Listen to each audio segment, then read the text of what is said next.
Thank you very much. Welcome to How Easy Is It to Teach Jazz Piano. Before I start talking to you, I want to know who you are. So if you would please raise your hand if you fall under one of the following three categories. First of all, raise your hand if you're just curious about jazz and you have no idea where you stand on it. Okay?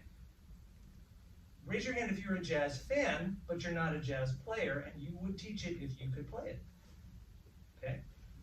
Great. And finally, raise your hand if you play jazz at some level and want to know how to teach it better.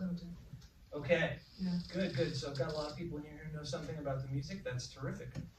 Before I talk anymore, I want to tell you who I am. I was nicely introduced. Thank you. Just a little more detail about me.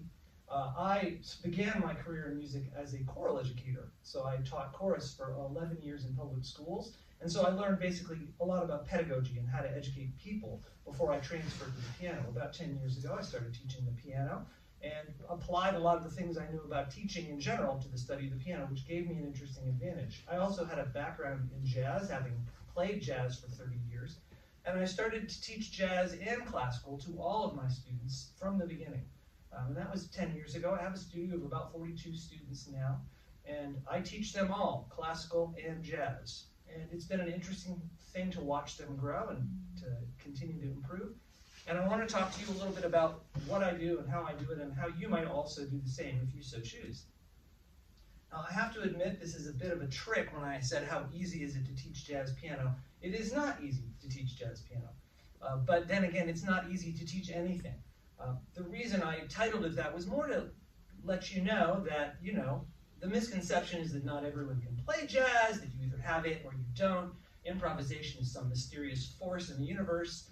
Well, that's not the case. The truth is, most of what jazz musicians do is very teachable. And what I want to talk about today is what is teachable.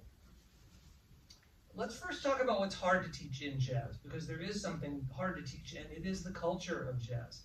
Now, if you happened to grow up, for instance, in a charismatic Baptist church, you are in luck because you are automatically kind of grown up in a society and an area where a certain kind of interaction is provided, and that will give you great advantage in the study of jazz. If, like me, however, you grew up going to a synagogue, you've got a completely different background. Now, that isn't to say that you can't gain what you need, but you'll have to go out and learn it as opposed to just having been brought up that way. When I talk about authentic jazz instruction and authentic music making, what do I mean? By authentic, what I mean is that we approach this music in terms of community. First of all, if you're going to go into a jazz situation, do your prep work, know what you're going into, and be ready to participate. This isn't the kind of music where you can, prepare yourself ahead of time and expect everyone to do what you need them to do for you to make you look good. You go in there with your eyes open, ready to participate. You want to be able to listen to what is happening around you. If you're in a jazz situation, you have to pay attention to a lot of things, even more than in a classical chamber music situation. Things are changing, personalities are in play. Nobody has to do anything in particular, and everyone will do exactly what they want. So be able to pay attention. And finally, be prepared to share appropriately. And by appropriately, I'm not talking about some absolute term. I'm talking about a relative term, appropriately. What is appropriate in a jazz situation can change from tune to tune. It can even change from moment to moment.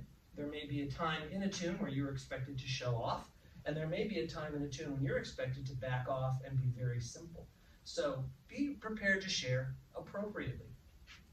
Let's talk about what's easy to teach in jazz. The technique of improvisation. Does this surprise anyone in this room? Okay. Teaching improvisation comes down to encouraging the effective transfer of improvisatory skills from a familiar domain to an unfamiliar one. That's a big mouthful. Let me explain. Could I have a volunteer, please? Just raise your hand if you're willing to be a guinea pig here. I won't hurt you. No one? Thank you. Hi, how are you? Good. Well, what's your name? Gavin. Do you have any pets? Yeah. What kind of pets do you have? Just a dog. A dog? What's your dog's name? Angel. Angel. Is Angel a good dog or is Angel kind of a mess? Definitely the latter. A mess. Excellent. So right now, you and I, did you have any idea what kind of questions I was going to ask you? No, so you just improvise. And it's important that we all recognize, hello, it's important that we all recognize that we all improvise all the time.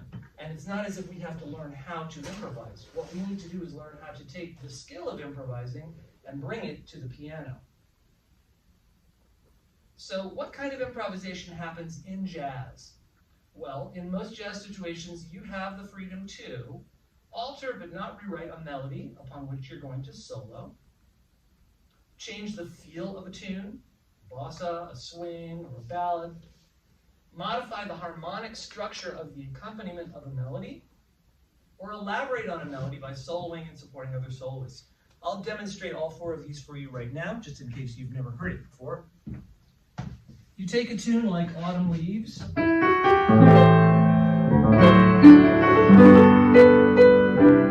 So the tune itself could be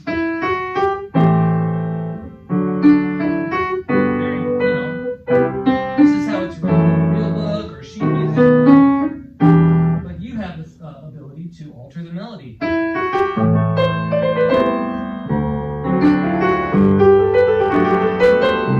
allowed to do that. You can change the feel of the tune. A lot of people play Autumn Swing like this.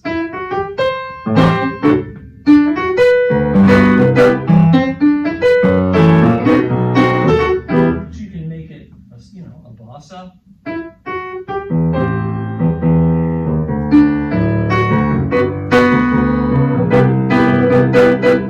Or you can make it a ballad.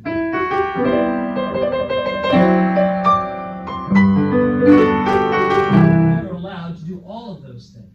You can modify the harmonic structure of the accompaniment. You don't have to do 2/5s. You can do all that crazy stuff. Or you can, of course, solo on it.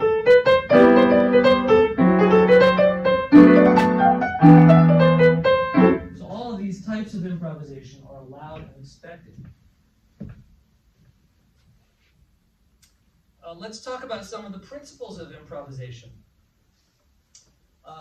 Flexible limitation of infinite possibilities depending on the demands of the moment. That's the most scientific and accurate way I can describe improvisation. When I spoke to you, when I asked you my questions to allow you to improvise, I made sure to keep my questions in a place where I knew you'd be comfortable answering them. I limited the infinite possibilities for you. If, on the other hand, I had asked you, excuse me, could you please explain the convergence of an infinite series for me? Unless you have a math background, that would have been a very uncomfortable question for you, and that would have been too many possibilities for you. Or if I just open it up and say, hey, how's it going? In a presentation like this, that's too much freedom. You don't want that. So knowing how to limit your possibilities in the moment is key to being able to improvise. The constraints can be tighter or they can be looser, and knowing where to set that bar is the real art of improvisation. This idea of letting go in the moment, which I had to do just now, it's essential, yes, but it's not the only thing in improvisation, and it's not even the most important thing. It's just a component that is modified by some other things, which we will talk about.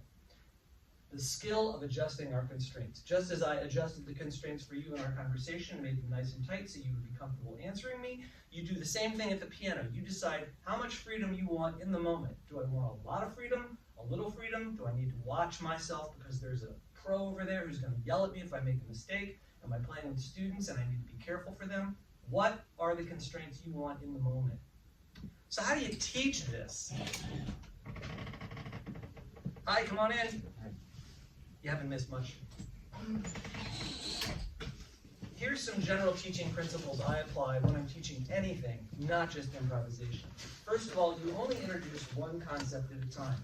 Let me be clear, this does not mean you have to master concept A before you can go on to concept B. It just means that if you're introducing something new, just introduce one concept, and then they can be working on concept A while they get introduced to concept B, and so on and so on. It's just a good pedagogical tool that has never steered me wrong. Hi, come on in. Hi. Please have a seat. Number 2, keep your students in the zone of proximal development. Raise your hand if you've ever heard of the zone of proximal development. Nobody? Okay, so this is one of those things that educators learn.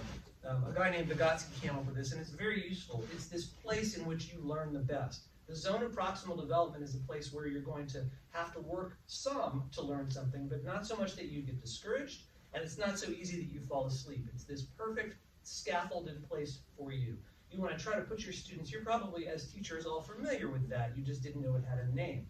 That place where things are going well, where your student is trying and then succeeding, as opposed to banging their heads against the wall or falling asleep in front of you. The other thing is perceived self-efficacy. Has anybody ever heard of that? Bandura came up with that term, and that's very important. It's the idea that you know that you can do something. So when I got down and sat at the piano and played for you, I knew I was going to be able to get through it. So that's how I got through it. If I had hampered perceived self-efficacy, I might sit down, and even though I could do it, I would collapse. So you want to be promoting your students' perceived self-efficacy, making sure they always feel like they can. Finally, you want them to be improvising all the time, although you're prioritizing the concrete knowledge underneath that improvisation that makes it work. We'll talk about that soon. So what do you need to get started? Here are some basic blues skills that I'm going to introduce to you. First of all, when I start with my students, I teach a very simple left-handed bass line in the key of E flat. This is what it looks like. E flat, A flat, E flat, E flat, A flat, A flat, E flat, E flat, E flat, A flat, E flat, E flat. That's all they got to do. I'll write it out for you because I happen to have a marker here, and I love that. Just to show you something really beautiful about that. That's the basic blues, 12-bar blues, with a little modification, a little jump in the first part. And what's really beautiful about this is that it's fairly easy for students to understand and memorize because it has a lovely pattern in it. I wish this wasn't so hard to see. Can everybody see that? Does everyone see the lovely pattern? My students don't always see it.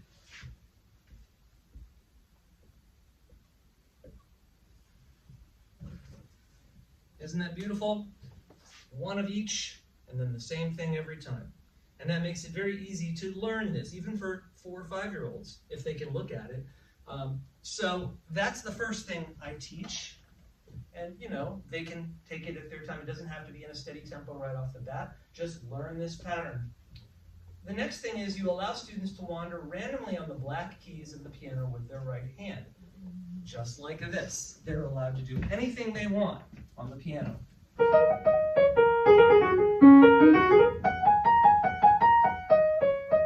know, no rules, none. Because when you put the two together, you end up with a very authentic sounding blues. The left hand must be exactly as taut, but the right hand can be free as long as you stay on the black keys.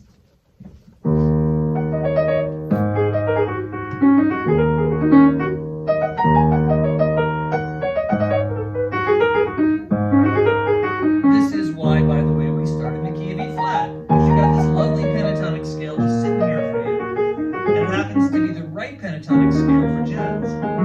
Now, I like to tell my students, if they freak out, you know, this really is as easy as you think it is. I tell them, I'm going to play with my elbow, and it's still going to sound good. I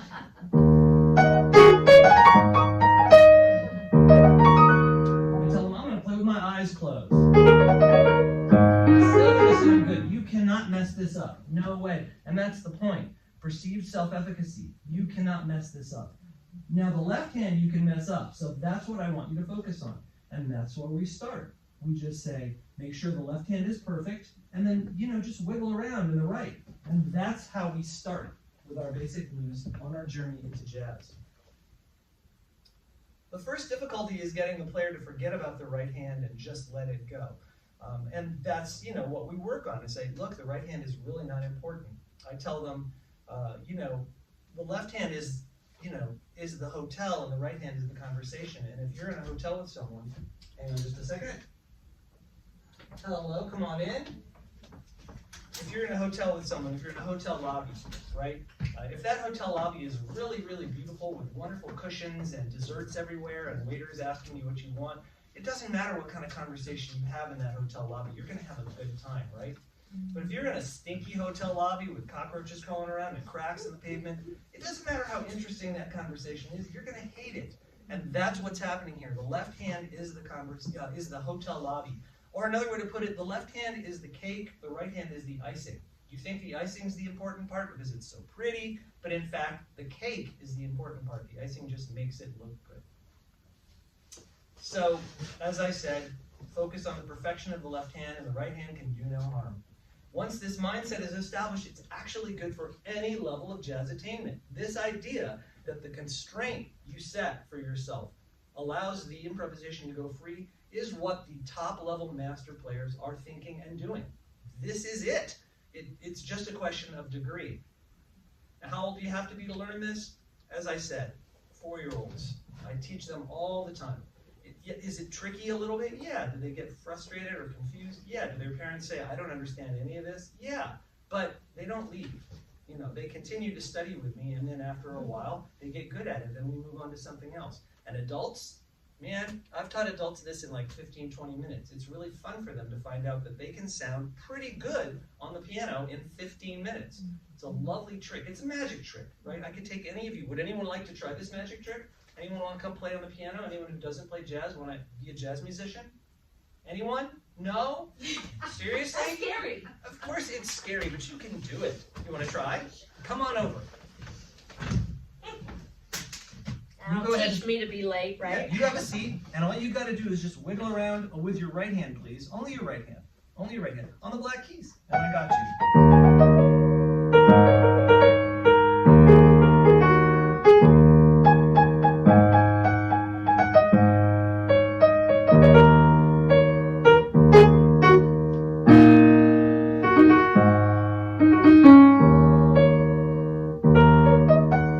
How'd you do? I can make you even better. Watch this. We're going to increase the level of complexity on the bottom, and she's going to do the same thing. Are you ready? Mm-hmm. All right. 1, 2, here we go.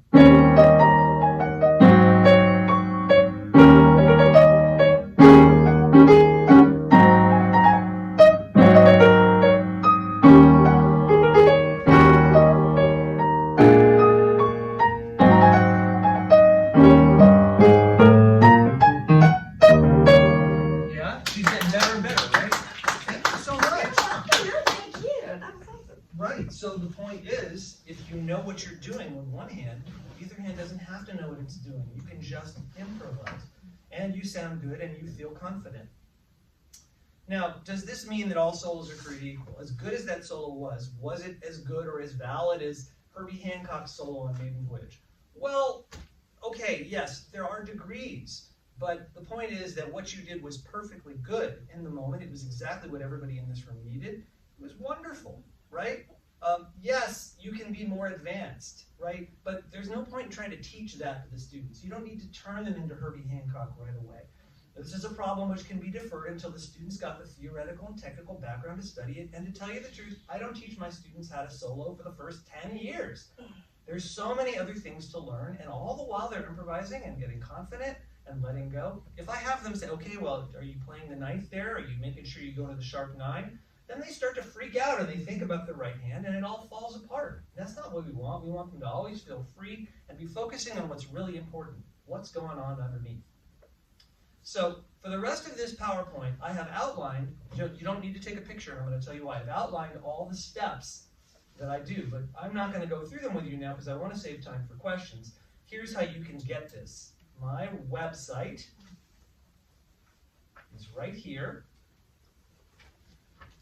All the information you need. I've posted this for 1 week. The PowerPoint will be there. And also, you notice there's a Udemy. I have courses that I've designed that will take you through this entire process. If you want to do it. 2 kinds of courses. One course simply takes you through the blues teaching process. The other is designed for teachers to explain why I'm doing what I'm doing. So you can not only learn to play jazz and blues, you can understand why it works and what to do with your students. So I welcome you checking this out. That is my entire presentation, and I've left about 10-15 minutes for questions, and I'm delighted to answer anything you have to throw at me. Do I have to ask the first question? No, please. And that no one has anything they want to know, ever? Yes?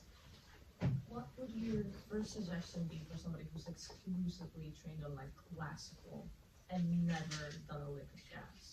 This? That. I mean, like in the moment where they feel stuck. Mm-hmm. So, yeah, there's another question inside your question that I want to get at. So let's keep talking and see if we can get at the real question. Are you saying if somebody plays classical really well and they're afraid they're going to sound stupid playing jazz, how do you get over that? Is that what you mean? I think that's a good way to put it, yes. Yeah. I mean, first of all, you're assuming they want to learn.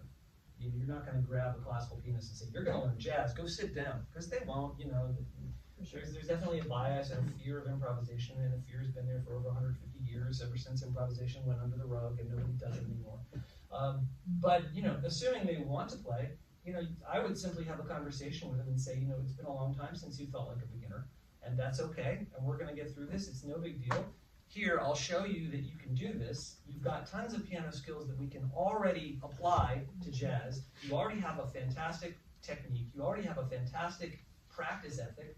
It's just a few basic things. I could probably get you where you need to be between 3 to 6 months. It won't take that long. That's how I do it. Does that sound like a convincing argument?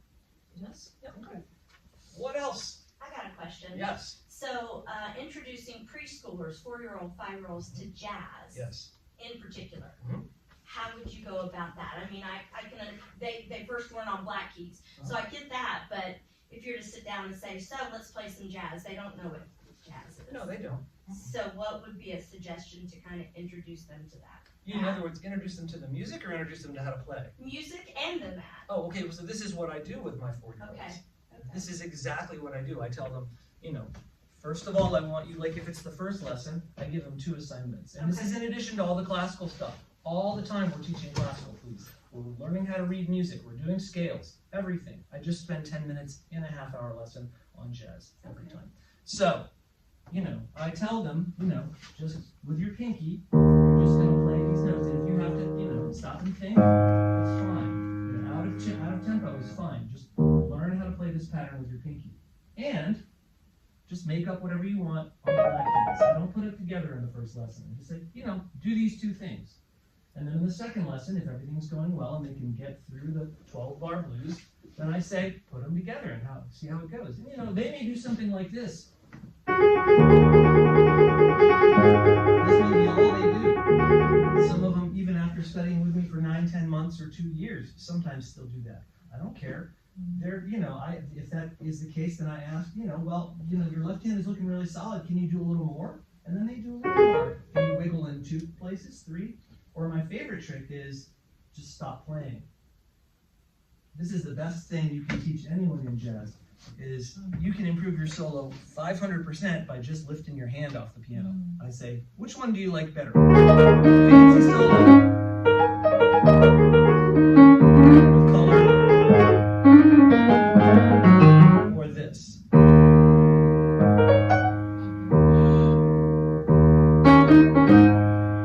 Right? So less is more. So you don't have to know how to play a million notes to play. You're better if you don't.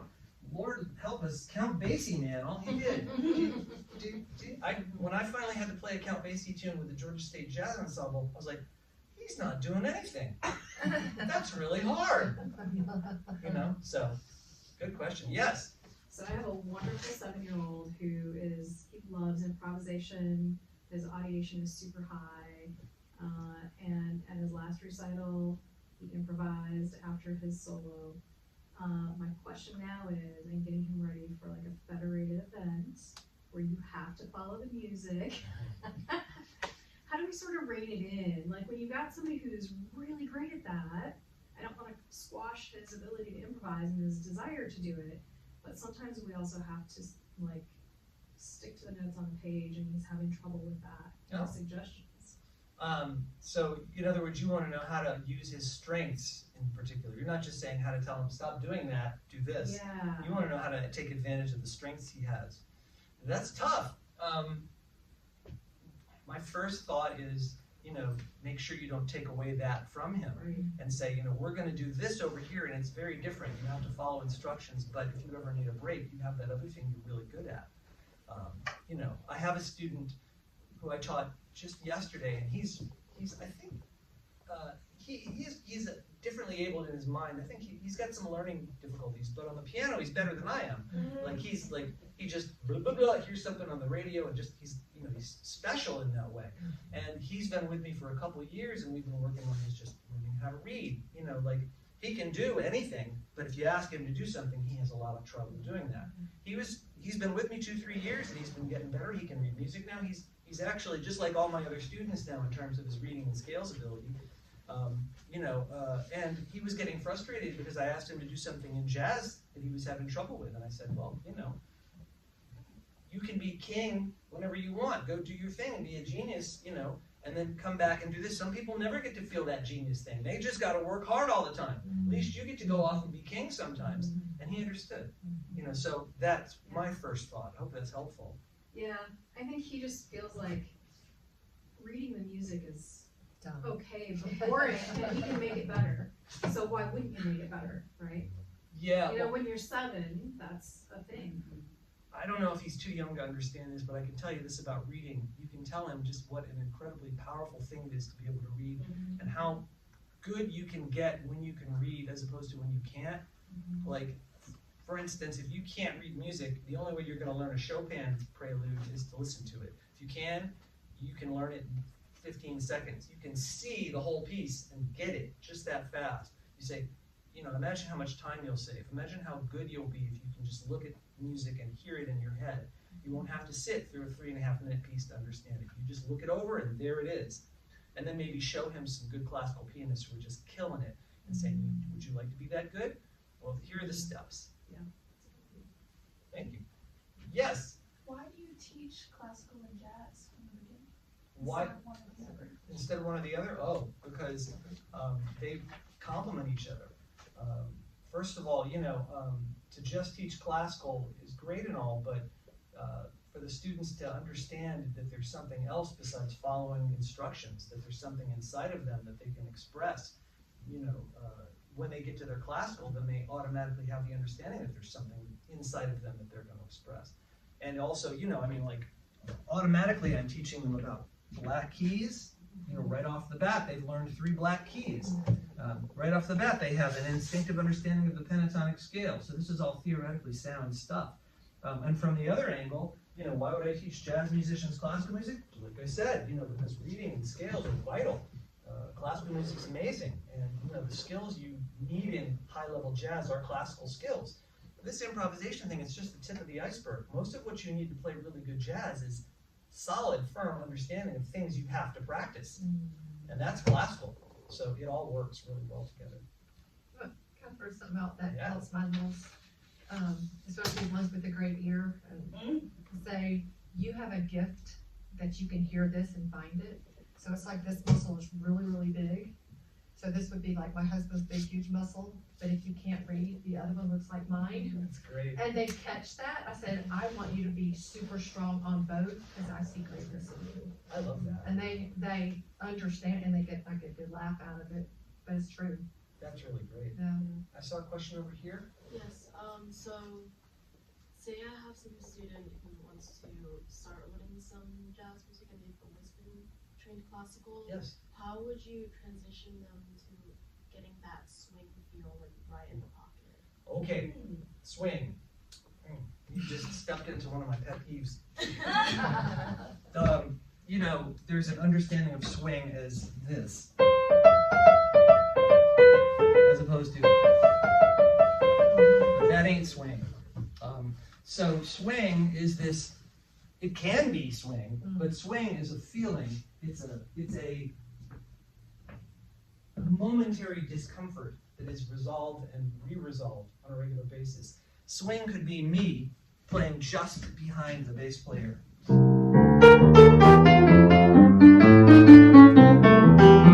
Or that was ahead, I guess. Maybe if I can go behind.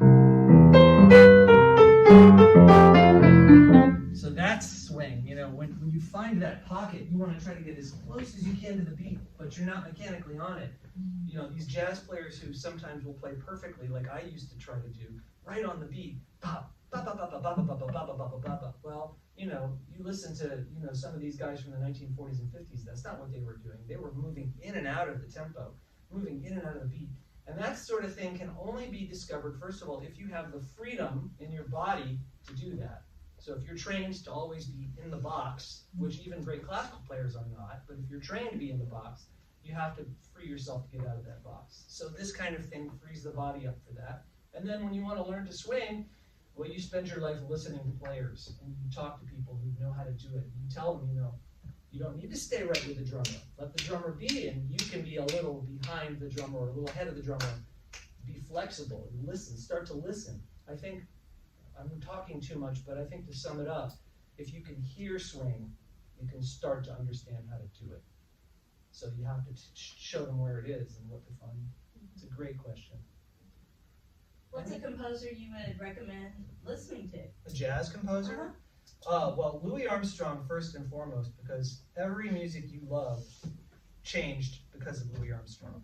He's the single most important musician of perhaps the 20th century. And that may come as a surprise to you, but it's true. Every country music musician you've ever heard, every rock musician you've ever heard, even a lot of classical musicians changed what they did because at some level Louis Armstrong changed the game. That swing thing we were just talking about, that was him. He was saying, you know, you can move it around, you can change it up. And so all of a sudden, this idea of personal expression to change what's going on comes from Louis. Of course, Charlie Parker is wonderful. He's another great one. Miles Davis may be a little too much for a beginner, but you know, some people might like that. I would suggest Miles Davis. Those three probably would do you well. For people who are more classical oriented, of course, there's Duke Ellington and the whole world in there, but that's a whole different basket. Not so much about playing as more about music. Yeah. I noticed you listed a lot of non-pianists Mhm. in your suggestions. Why that? Because these are the guys, and I apologize for not including more women in that. Women in jazz were really sidelined. But these three people, well, the four people that I mentioned, they changed the conversation about the music. So that's the reason I listed them. And of course, we could get into Mary Lou Williams and other composers who have been sidelined. But generally, when if you want to do the quick and easy with jazz, you talk about these people as, like Charlie Parker. After Charlie Parker, nobody played the same anymore, including pianists. There are brilliant pianists, and of course you listen to them. Bud Powell is one of my favorite pianists. Oscar Peterson drives me crazy for reasons you might not expect, but he's great. Of course, Art Tatum. But probably the most challenging piano player is Thelonious Monk, and he didn't change the conversation in music. He just took it his own way. So for some reason, pianists, except for Duke Ellington, would be the only pianist who really changed the conversation. Are we out of time? 1 minute. 1 minute. Any more questions? Yes. At what point would you incorporate asking the student to transcribe music as part of the learning process? Great question. So my particular way of teaching, I teach them beginning jazz with bass lines and solos, then chords in the middle, and then we move to rhythm changes, and we learn some jazz voicings and some jazz chords. After that, we start the study of real jazz, so we get a tune like Autumn Leaves, and we start to learn it. At that point, which could be anywhere from 2 to 5 years in, I ask them to start transcribing. Now, if a student already has a background in notation, it's the notation that gets in the way. Then they can start transcribing right away. But, basically I don't teach anything until a student needs to do it. And, for the first few years, they just need to be free and then learn what the solid constraints are underneath. At some point, they're going to run out of ideas in their hands, and this is where you start to talk about soloing. Well, what did Bud Powell do? Write that down. How much of it can you get down? Now you can slow stuff down or go on the internet and get transcriptions, but that's when I would do it, right when we actually start to study jazz for real. Okay. Yeah. Well, thank you very much. I'm always available to answer any of your questions during this conference, or you can contact me at my website. Thank you so much for your great attention today. Thank you.